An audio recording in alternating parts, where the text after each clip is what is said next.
Så står vi her ved Jeffrey Campbell standen, og de 4 bloggere, de er over alle bjerge, er ved at begrave sig i sko. Der er simpelthen så mange lækre.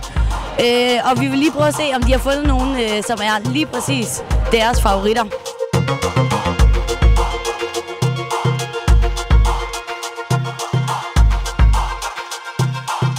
Hej, jeg hedder Anne Gadegaard, og jeg har valgt dem her på Jeffrey Campbell, fordi de er bare for sindssyge. Så kan de også gøre det her. Yay! Hej, jeg hedder Sandra Willer, og jeg står her i Jeffrey Campbell, hvor jeg har valgt min yndlingssko. Den ser sådan her ud. Den er rigtig klassisk, men stadig med et twist i et lækkert materiale.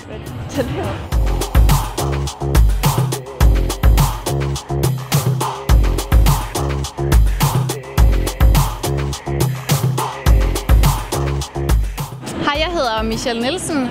Jeg står her ved Jeffrey Campbell, hvor jeg får lov til at vælge et par sko, mine yndlingssko. Og jeg har valgt den her.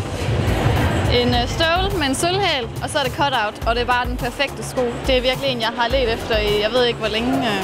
Hej, jeg hedder Johanne Kohlmans, og jeg står nede ved Jeffrey Campbell og har fundet mine absolut favorit i deres nyeste kollektion her, som er et fantastisk par ruskinstøvler med frøns på, så det har sådan lidt en cowboy-feeling, og den er fuld af fede detaljer og super lækker til efteråret.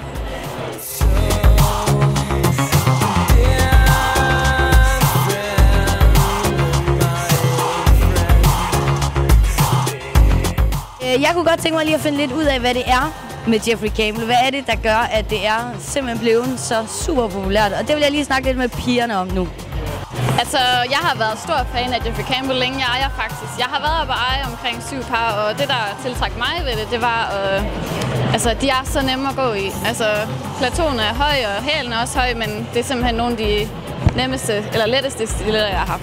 De er rigtig alsidige. De har det barske, vildt voldsomme med masser af bæltespænder nærmest. Og læder på deres ting, så har de også nogle små feminine støvletter og helt enkle stiletter også. Så det er sådan noget, som jeg rigtig godt kan lide.